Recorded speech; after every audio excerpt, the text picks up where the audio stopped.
NCA. The President and Commander-in-Chief of the Armed Forces, Federal Republic of Nigeria, Bola Ahmed Tinubu, addresses the nation. Mr. President.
Fellow Nigerians, today we celebrate democracy and the enduring Nigerian spirit. For 27 unbroken years, since May 29, 1999, Nigerians have chosen their leaders through the ballot, witnessed peaceful transition of power, and resolved disagreement in courtrooms and legislative chambers, not through violence. We have experienced the longest stretch of civilian rule in our history. Our democracy is not perfect, but it is ours, and we must continue to defend and strengthen it. In the coming days, Ekiti and Osun states will hold elections. I urge INEC, security agencies, and all parties to ensure these polls are peaceful and credible. Democracy fails when citizens doubt the process. To our National Assembly, judiciary, the press, and civil society, you are the guardrails of our republic. Criticize me, disagree with me, but never stop believing in Nigeria. To our young people, Nigeria is your home and your future. Build here, code here, work here, and vote here. Every great nation was built by those who stayed to solve problems, but not by those who abandoned ship. To our armed forces, police, and intelligence services, Nigerians salute your sacrifice. To our traditional rulers, faith leaders, and community heads, thank you for your support of peace and reconciliation. The government cannot do it alone. Today, we honor the resilience of Nigerians who refuse to surrender their faith in freedom and the courage of those who stood firm against intimidation. We pay tribute to patriots who endured persecution, imprisonment, exile, and even death so that future generations could enjoy democracy. I salute labor leaders, journalists, activists, students, women, professionals, political leaders, and soldiers, both those who passed and those still with us, for their patriotic contributions. Though this year's mood is dampened by the abduction of our children in Yoyo and Borno, we remain hopeful for their safe return. Democracy without security is not solid enough. That is why this administration has chosen both kinetic and non-kinetic strategies to restore peace, declared a security emergency, and approved the recruitment of 50,000 new police officers and thousands of military recruits. Our 2026 budget commits 5.41 trillion, our largest ever, to defense and security. We have moved from training with our allies to precision targeting. In Arege, we degraded ISWAP and command centers. Terror-related deaths are down by 81% since 2015. Over 13,000 terrorists have been neutralized in the past year. But we also keep the door of surrender open. Over 124,000 fighters and dependents have laid down arms since 2023. Through Operation Safe Corridor, we turn our former enemies into citizens because every life saved is a victory for democracy. To bandits, kidnappers, and sponsors of terror, surrender or face the full force of the Nigerian state. These windows of surrender will not remain open forever.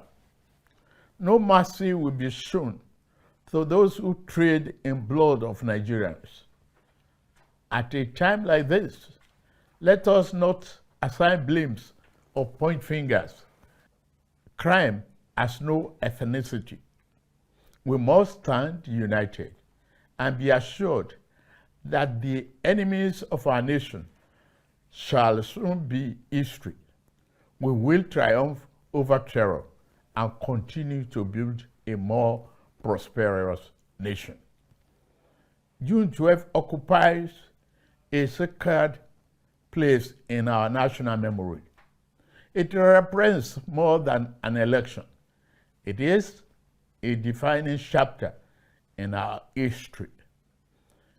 We remember Chief MKO Abiola, who won a pan-Nigerian mandate transcending ethnicity and religion. We remember Alhaja Kudirat Abiola. We also remember Chief Ganifa Emi, Chief Bola Ige, Chief Alfred Rwani, and Pa Abraham Adesoya, Chief Anthony Enahoro, Alhaji Balarabe Musa, Commodore Dan Suleiman, Beko Ransom Kuti, Franco Kori, Arthur Nwanko, Chima Obani, Shehu Musa Yar'Adua, and the many other heroes and heroines of democracy whose sacrifices helped secure the freedom we enjoy today. As beneficiaries of their struggle, we have a duty to strengthen and deepen the democratic institutions for which they fought. The greatest tribute we can pay is to build a Nigeria where freedom is protected, justice is upheld, opportunity is expanded, and government is accountable. June 12, 1993, revealed the possibility of a true Nigerian nation. The heroes of June 12 secured political freedom. Our challenge is to secure economic freedom. Democracy must be felt in the quality of people's lives, in opportunities for youth, in prosperous farmers, successful entrepreneurs, and the dignity of our workers. The reforms we are undertaking were not chosen for ease, but for necessity. 3 years ago, our public finances were under severe strain. Investment was discouraged, and economic uncertainty threatened our future. We chose to act, embracing reforms to advance Nigerians' economic freedom.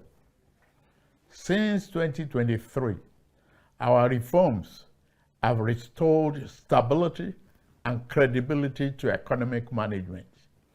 Federation revenues have risen, providing state and local governments with more resources for infrastructure, education, health care, and security. Fiscal transparency has improved. Leakage has been reduced, and public funds are better directed to national priorities. Investors' confidence has returned, with investment in agriculture, energy, manufacturing, technology, mining, transportation, and the creative industries growing. Domestic refinery capacity has increased, strengthening energy security and reducing our reliance on imported petroleum products. By 2023, when we came on board, the electricity sector was characterized by chronic generation shortfalls and unreliable gas supply and transmission infrastructure, so fragile that they could not evacuate available power. Distribution companies were burdened by massive losses and a metering deficit of over 4 million. Worst of all, the value chain was drowning in legacy debt. The result was a sector that generated less than 13,500 megawatts installed capacity, a sector that transmitted less than it generated, distributed less than it transmitted, and collected revenue far below what it needed to sustain itself. To address the problem besetting the sector, I signed the Electricity Act, which grants state authority to generate, transmit, and distribute power. The Presidential Power Sector Task Force is working hard to reduce the metering deficit. It has also been authorized to raise 4 trillion bond to settle verified legacy debts. Rural Electrification Agency, supported by the World Bank and the African Development Bank, has deployed off-grid and mini-grid power to underserved communities, universities, markets, and hospitals. Electricity is a democratic dividend we owe every Nigerian. We intend to deliver it. Across the country, infrastructure projects are connecting producers to markets and creating opportunities for the enterprise and employment. The National Agricultural Development Fund is deploying 10,000 tractors over 5 years. Over 1,000 SME have been certified for export. Non-export grew by 21% last year. Yet, many Nigerians still face economic hardship. We remain focused on reducing inflation, expanding food production, creating jobs, improving living standards, rebuilding confidence in our economy, and creating conditions for sustainable prosperity. We are moving from uncertainty to stability. The next phase is about accelerating growth and ensuring the benefits are felt in every home, every community, and every region. We believe that democracy must be felt in the pocket, recognizing that democracy is undermined when people do not feel its impact. My administration has sought financial autonomy for our 774 local councils. A fundamental challenge to our nation's advancement has been ineffective local government administration. The insecurity we are addressing is partly due to the collapse of grassroots governance. The renewed hope agenda is about ensuring that all Nigerians benefit from governance. Every generation has a defining responsibility. The generation of our founding fathers secured independence. The generation of June 12 secured democracy. Our generation must secure prosperity. Let us move forward together, rejecting division, cynicism, and despair, embracing unity, hope, and confidence. Let us build a Nigeria united by a common purpose, strengthened by diversity, where justice is accessible, liberty is secure, and opportunity is abundant. Among the architects of modern democratic Nigeria, we honor General Shehu Musa Yar'Adua for his vision of national partnership. In recognition of his contributions, the federal government has approved the refertilization and renaming of the completed Institute of Petroleum Studies, Kaduna, as the General Musa Yar'Adua University of Geological Sciences and Engineering Technology.